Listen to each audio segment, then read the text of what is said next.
Hey guys, welcome back. All right. So, since last video, we started over a second time and we've put about probably 20 hours into this bracket at this point. This has taken way longer than I expected. However, it's either done or almost done, and I got to admit, this is a whole nother level of basically quality compared to what we had before. And hopefully some of this is coming across in the video. Just like this design is so much slicker than it used to be. I'm going to go over some of the details, but I hope from the video, this is kind of coming across. So several major changes were made that I really think improve function, weight, stiffness, aesthetics, almost everything. So if you look over here, this kind of reminds you, if I rotate it this way, let me show you.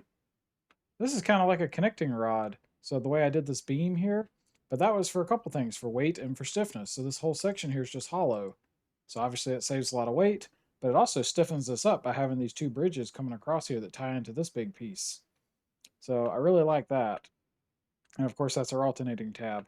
Now this section, we've got the shape absolutely optimized.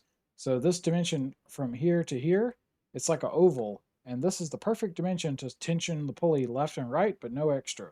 No extra material, only what's required. Right here, we went in and put holes just about as much as we could. We did keep this symmetric, but and I left some meat on the sides here because again, when you slide it all the way, it lands there. So I wanted that to be a little bit stronger. You can see this whole little area here, like another island. Again, we just took all this metal out everywhere we could. Here's a bolt hole. So you can see basically this height here, that surface I just clicked that turned blue, that same height runs across the whole part. And these big three holes here, this one, and this one, that's obviously your bolts. That's going to bolt that sucker down. That does your water pressure seal. You're going to have a bolt over here that does your tensioner. And then this one, you just thread a bolt into, that holds your idler pulley. So I'm really liking that. We'll go over this part in a second. Here, there's going to be a solid pin, and that's what you hook the spring that comes across and pulls on the tensioner. And this is the pin that your tensioner is going to pivot off of. Now, one thing I really like about this design compared to the previous one is this center ring. So if we look at it this way, this ring where I'm running my mouse, this is a thick piece of metal. It's not super heavy, but it's kind of thick, and it runs in a circle. So and if you flip it over, you can kind of see the outline of a gasket as like the picture, like right there. Now, the reason that's like that, this is a perfect outline of the gasket. So where the gasket touches, I want this material to be really stiff, rigid, strong. That way, when you tighten the bolts, it just pulls that surface. Like you can imagine if the bolt heads were right here, it just pulls that surface down, right? Which is what you want. So that way it doesn't flex, it doesn't warp on you and cause a leak. So that part's really stiff. But we tried to, so essentially the design of like the ribbing, the way things are braced, the stiffness is applied in the direction it's needed. So like right here, you kind of need it everywhere because this is a circle. So it made sense to run this big thick rib in a circle. And the bolt holes are tied right into it, so that makes sense to pull that down as a unit. Again, we have another island right here. This saves weight. Another one here, but you can see we've still got these two beams that come over here and tie this into the idler pulley, which I like that.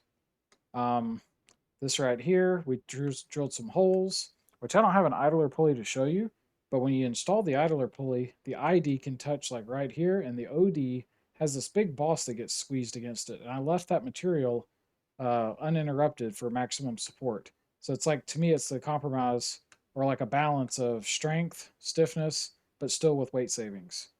So I'm really happy how that turned out.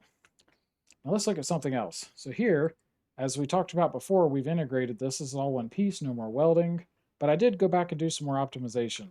So if we zoom in, you'll see there's a lip poking off of this. It's not a lot, but there's a little bit. So this size here, I forget precisely, but I want to say it's like, instead of inch and a quarter, it's like 1.27. That's a little bit oversized, just a tiny bit. And then this lip here, it's even slightly more oversized than that. And the idea is that when you go to install your radiator hose, when you push, like if you wet this, you'll be able to push and it'll stretch the rubber over this lip and it'll be kind of tight onto this too. But the idea is if you're racing your car, you do not want a coolant leak.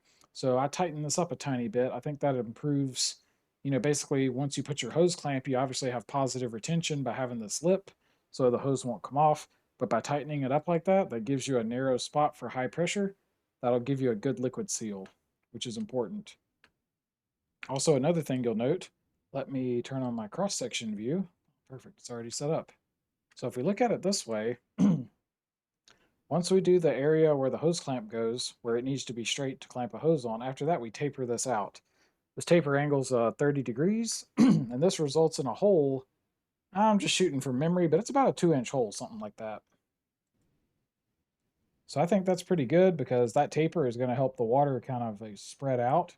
If you look at where this goes, it's going to be blowing water into the engine block near the number one cylinder, but water needs to be able to go up into the head, around the cylinder, down in the block. So by tapering this out, if you had a cross section of a cylinder head here, which on a real engine you would have a head here, this is going to let the water have time to turn and go this way, for example. Or if the water's coming through this way, it can turn and go that way or whatever way it needs to go. So I think that's a nice improvement. And you can see from our cross section, we were very mindful of weight. Now, I will say I got to run the quotes on this. I haven't quoted this part yet. So it is possible that this is going to be kind of expensive, but hopefully I can get it machined that way because that saves weight. Oh, I need to check the weight. I haven't actually looked at that since I made some of these changes. But yeah, let's check the weight real quick. What do y'all think? I'm going to guess, just by guessing, I'm going to say it's about 10 to 11 ounces. But I haven't actually checked this in a while. 13 and a half. Okay, so it's a little bit heavier than it used to be. Assuming I still got the material right. Let's double check that. Physical material. I don't know if that's right or not, but let's just double check. Properties. Yeah, 13 and a half. Okay. So 13 and a half ounces. That's just under a pound. So it's a little heavier than I wanted. The original one, the last one I made, was actually lighter than this. But I have to admit, it did not look this good, and it was nowhere near as stiff as this bracket.